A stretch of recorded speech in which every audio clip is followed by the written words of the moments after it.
તો તમારે તે કેવું વાતાવરણ છે? અત્યારે અમારે વરસાદ આવે એવું વાતાવરણ છે. જુનાગઢ જિલ્લો મેંદરડા તાલુકો અને ગોધમપુર ગામથી અમે વિડીયો બનાવીએ છીએ.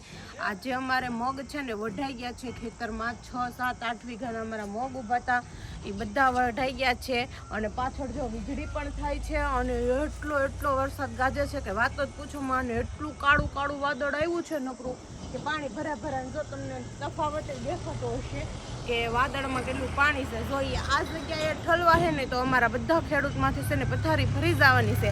એટલે ગમે ને અને મોરલાઈ જો મેઘરાજાને બોલાવે છે ટેહું ટેહું કરીને. એટલે હવે અહીંયા આવવાના નીકી થશે તો કોઈ મિત્રો મદદ કરવા આવવાના સવો. અમારા મગ છે ને કાલે કાઢવાના છે, પીલવાના છે. અને તમારા વિસ્તારમાં વરસાદ છે કે નહીં કોમેન્ટ કરી દેજો મિત્રો. અને તમારે અમારી જે મરવાની જીવવાની વચ્ચે મગ પડ્યા છે તો એ કોમેન્ટ કરીને કહી દેજો. મગ નહીં, તલ છે, કોઈ ઉનાળુ જે કંઈ પાકમાં વાવ્યું હોય, કાંગ હોય, માંડવી હોય, જે હોય એ તમારે સહી સલામત ઘરે પૂગી ગયું છે કે જે બાકી છે એ જરા કોમેન્ટ કરીને કહેજો. તમારા વિસ્તારમાં વરસાદ છે કે નહીં પણ કહી દેજો.